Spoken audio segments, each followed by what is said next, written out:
And the more he hurt me, the more I wanted to hurt him back. The more he hurt me, the better it felt. The more powerful I felt, the more he hit me.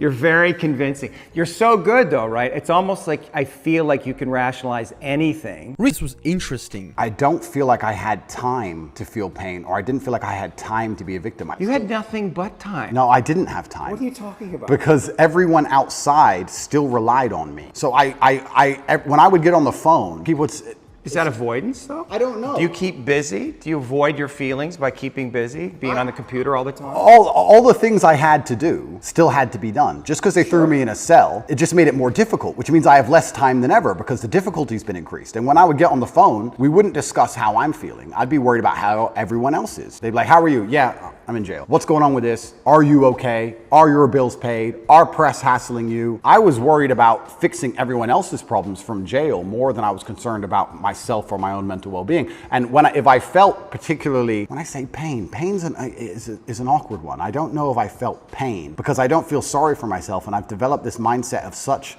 absolute accountability that even though what happened to me I believe was unfair, and even though I'm completely innocent, I didn't think why. I didn't think why is this happening. I didn't think why me. I didn't think this is unfair. Like none of these things crossed my mind. I was like, this is garbage. However, you can't become the most Googled man in the world without with every light has a dark, right?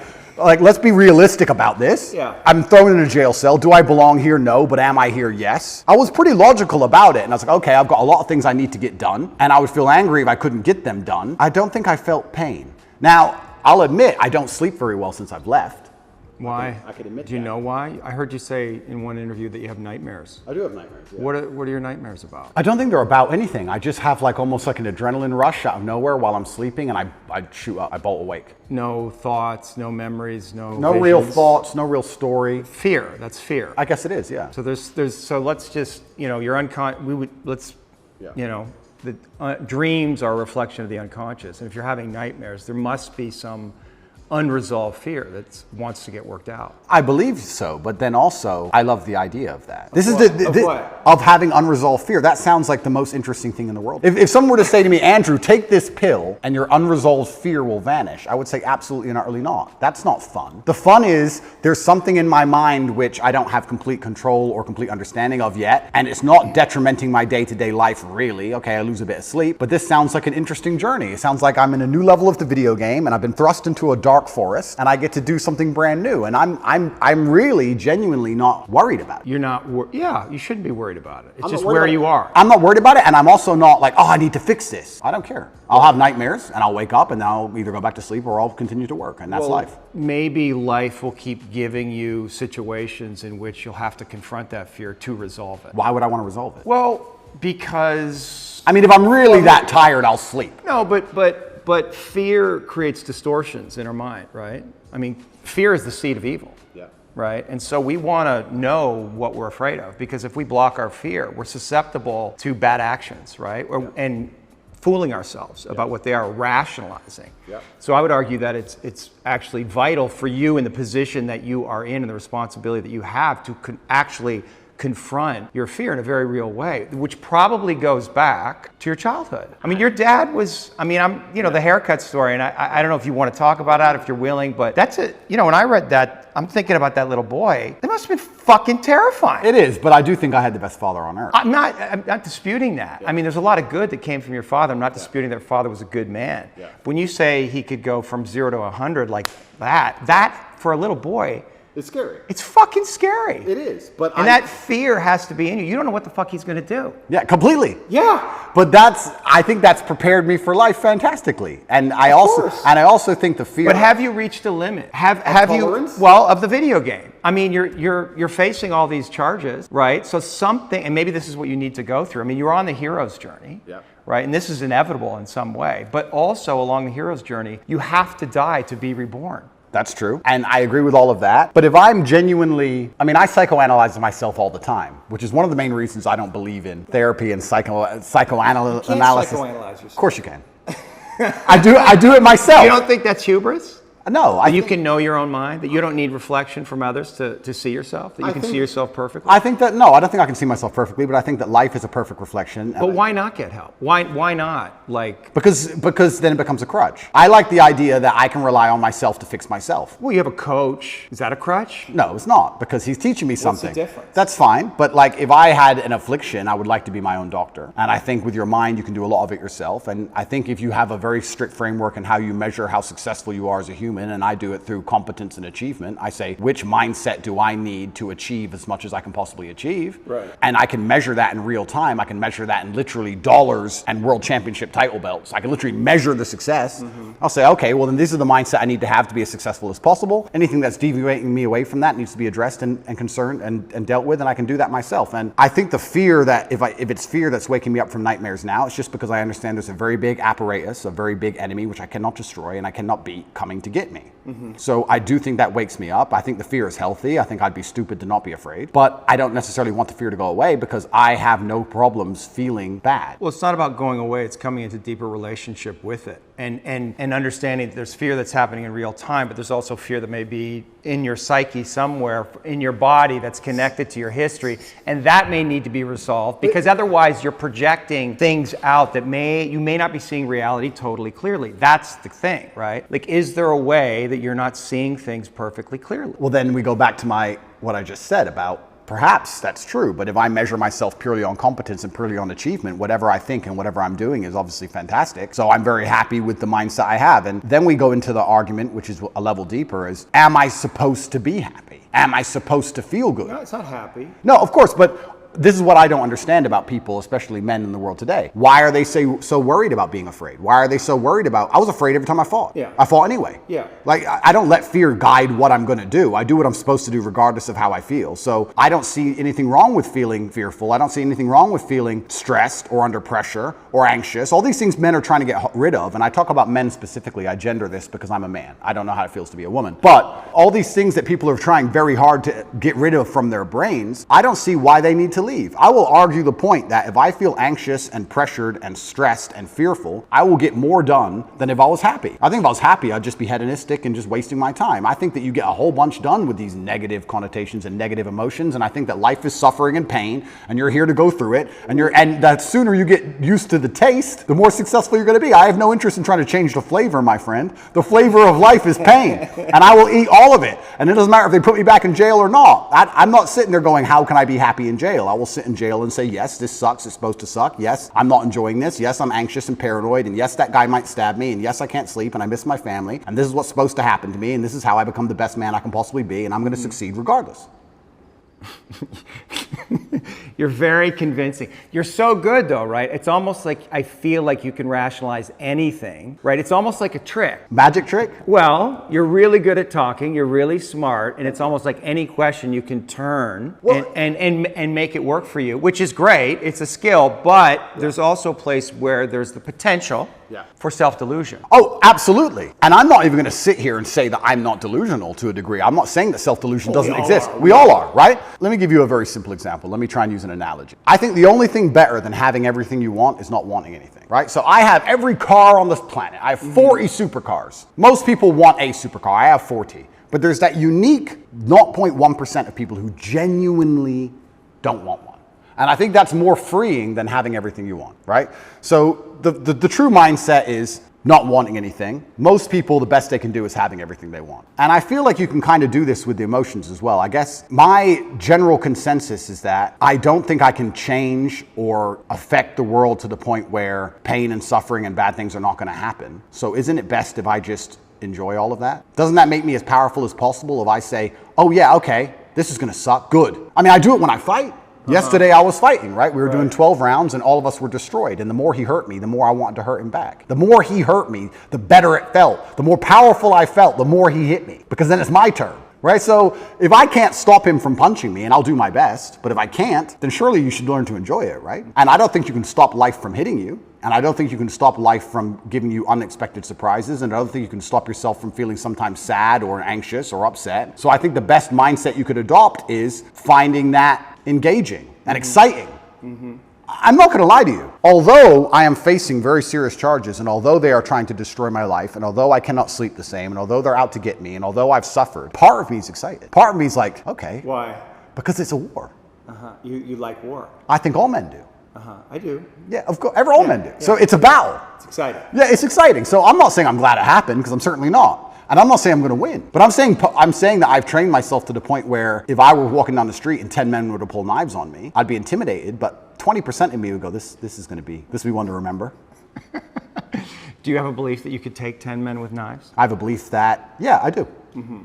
Because that's delusional. That's delusional. Yeah, but it gives me a best chance of possibly winning. Well, no, running away would give you the best chance of possibly winning, and then coming back and being safe, and then serving out your mission. Of course, I would run away in that scenario. But if I had to engage them, if I had to engage them, right. If I had to fight them, I believe I'd be the most capable if I believed I could win. Of course. So for that reason, if I have to self-delude, then I will self-delude, and I will convince myself that I am here to destroy all 10 of them. And I will say it in a way where at least 7 of them believe me. Mm-hmm. And that's the most important part sometimes about all of this self-delusion, is that a lot of other people start to believe what you say. And I'm not saying that I say bad things. If a man were to sit in front of you and say, I can rip your head off with my little finger, and he said it in the right terms, and he truly believed it in his heart, you wouldn't want him to try. As ridiculous as that sounds, you'd be like, he's kind of big, maybe.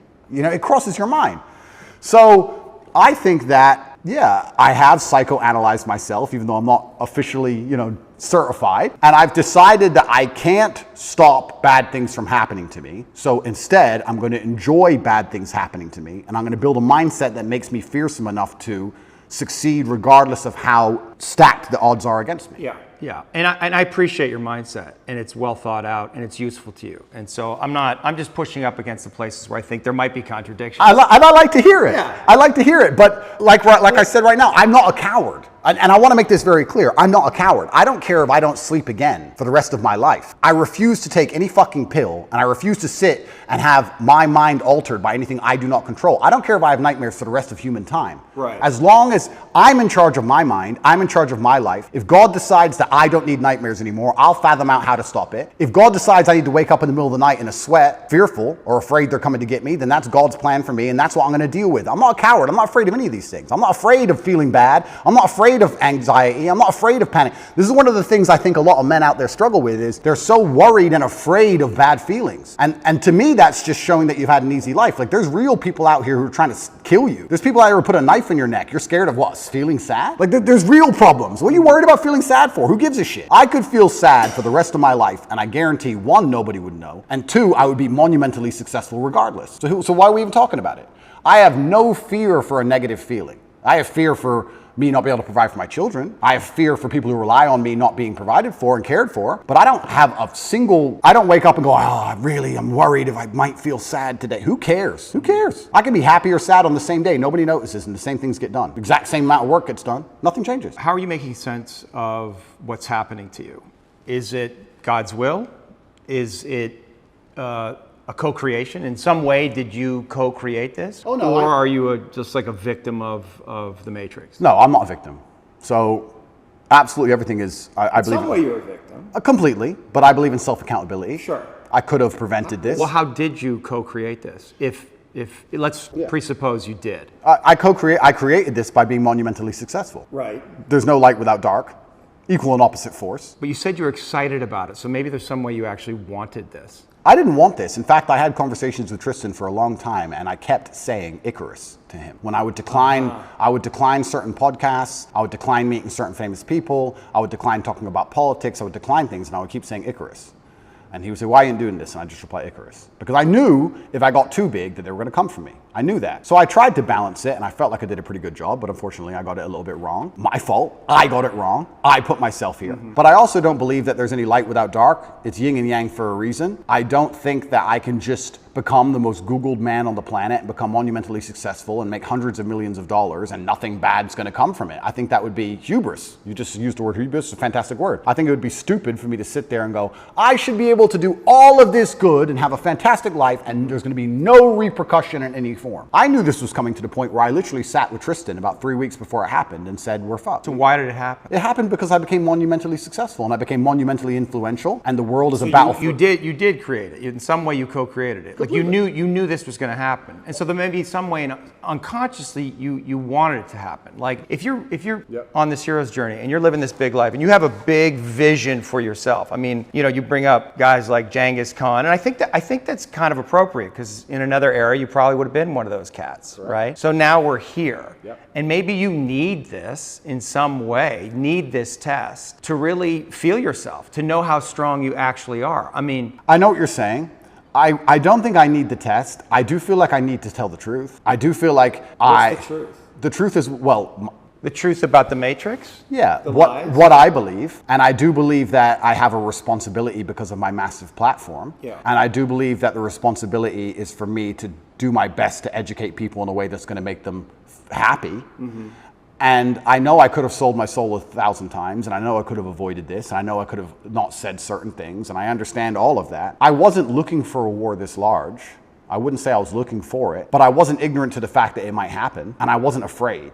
You didn't do anything to avoid it, though. I did a lot to avoid you it. did. Icarus. I must have said it 1,000 right, times. right. I could have made it much worse. Yeah. But I was never afraid of it happening. I think there's a difference between knowing something bad might happen and taking the calculated risk and going, this is my journey for truth and this is what I believe is what I should do, and being afraid of something. Like, I understand if I go into the ring, I might lose. But I do believe 93% chance I'm going to destroy him. Well, and you want the fight either way. I guess so, because how else do you matter, right? That's my point. And I'm not saying that I'm glad I'm being persecuted for false human trafficking inside of Romania. I'm not saying that at all. But I'm saying that... Yet, on the other side of this, how strong will you be?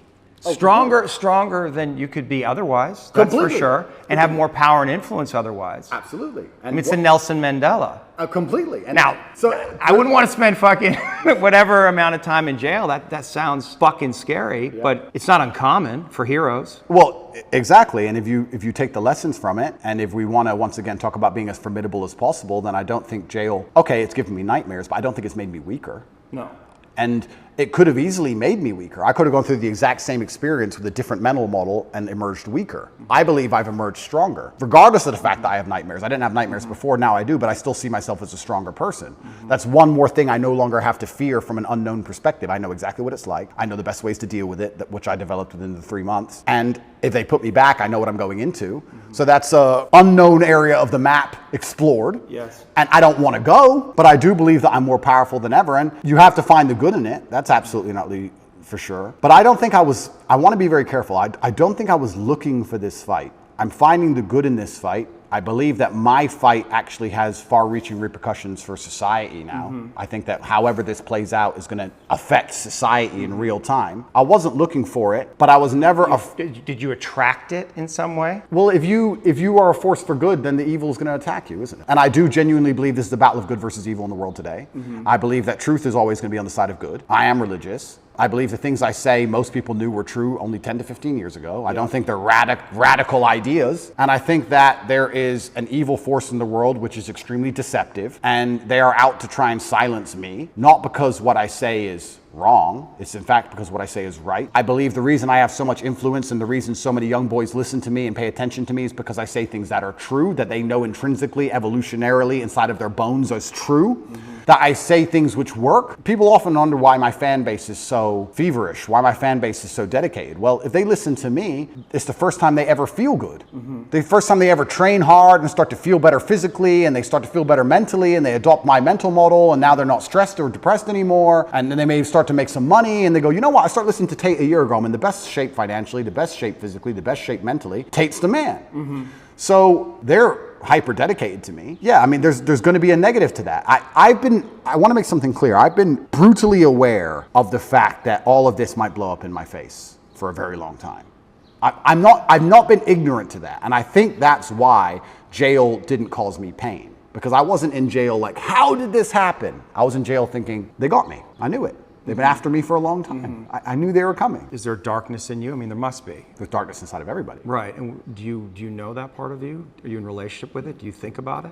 That's a good question. First, I have to identify what would the darkness in me be. Well, let me present something to you, because I stood up for you after you got canceled off social media, and I have a lot of female clients, and they had questions about that. I mean, they know me and they trust me, so they're curious. But one of them said, "Well, you know, Andrew he's out there saying that he's helping all these young men, but in the beginning, he made his millions in some level exploiting these very men." Okay. That's the frame that they were thinking about it. And is there validity in that, in what they're saying? Because I didn't know how to answer that question. I don't think I exploited the men. I think I exploited, maybe I did exploit the men, but let me change my answer. I don't think me not exploiting them would have prevented them being exploited. I think these men were out to be exploited regardless, whether I did it or not. So, but you can see how that sounds cynical to somebody, where you say, well, they're going to be exploited anyway, so I'm going to make money off them. And then once I make money off them and I get this platform, then I'm going to champion them. Completely. I mean, I guess that's probably one of the most logical arguments against me I've heard. Then we have to argue whether I was really exploiting them, which is another argument, right? Absolutely. Because a lot of these men, the only reason they didn't kill themselves is because they had an online girlfriend. Sure. So I actually think that webcamming and girls as a whole is closer to therapy than it is porn. Truly, these men are completely miserable, and the only joy they have is logging into that website. So I don't think I did exploit them. The reason I said the fact they were going to be exploited anyway, it's very similar to having an alcohol store. Let's say there's 3 alcohol stores in a row, and all of your customers are alcoholics. Well, if you close your alcohol store, what happened? They just buy at the next store next door. Right. They're still going to be an alcoholic. You're not saving anyone's life. Right. But I don't think I necessarily exploited. I didn't see myself as exploiting them or exploiting the girls. I don't think that. I think it was a business opportunity, and I approached it the way I approach everything, which is extremely professionally, and I got good at it, and we had a very successful company. Everybody was happy, including the men at home and including the women who all became millionaires. I've turned more women into millionaires than I've turned men into millionaires. But maybe that's the reason they're coming after you, because they feel in that a contradiction, and they're not buying your story, right? They don't believe it. They're like, oh, this is an act. He's not genuine. He's actually out for himself. And so that's the place that they want to get you, because there's definitely an energy out there. They want to get you. Oh, no, they're out to get me. Yeah. And I don't think that's the reason why, though. Well, depends who we're talking about. Yeah. But we're talking about the Matrix. I understand why and you've talked about that a lot in podcasts. We could talk about that, because you are speaking a lot of truth, and you're confronting all the lies in the culture, and you're speaking against the most powerful forces in the world. But individual women, let's say, they're going to look at what you're doing, a lot of them, and a lot of them, they're completely insane, and they're looking at these little clips, and they're distorted in their own feminism, and maybe unconsciously they can't reconcile to the fact that they would actually want a man like you. I think that's a lot of what's going on. It's like projection. I'd agree with that. Nevertheless, there is an energy that's like they want to get you. They want you to be punished. In some way. Yeah. And so, what do you do with that? How do you deal with that? How do you answer to that? If that woman was sitting here, what do you say to her? Yeah, I would say that her argument to a degree is a logic fail. Let's take it away from webcamming. It's a female. Logic. Don't be a misogynist. There's your blind spot right there. Don't be a misogynist. But that's like saying because... Well, it's not misogyny. No, of course. But that's like saying because you've ever eaten a steak, you don't care about animals. Right. Effectively. Right. What she's saying is because he had a business in which some man may have felt exploited at some point, he doesn't care about humanity, which is a logic fail. Yeah, I understand. So that's not valid. What I have found in my experience often is that many women who seem to dislike me after they meet me don't dislike me. Mm-hmm. I think the energy which they find repulsive over a screen or affects them emotionally over a screen, they end up liking in person. I think hate and love are actually very close to each other. And I've had women who scream how much they hate me at the screen, and then they meet me and they're literally in love with me. Well, you're a nice guy. Of course.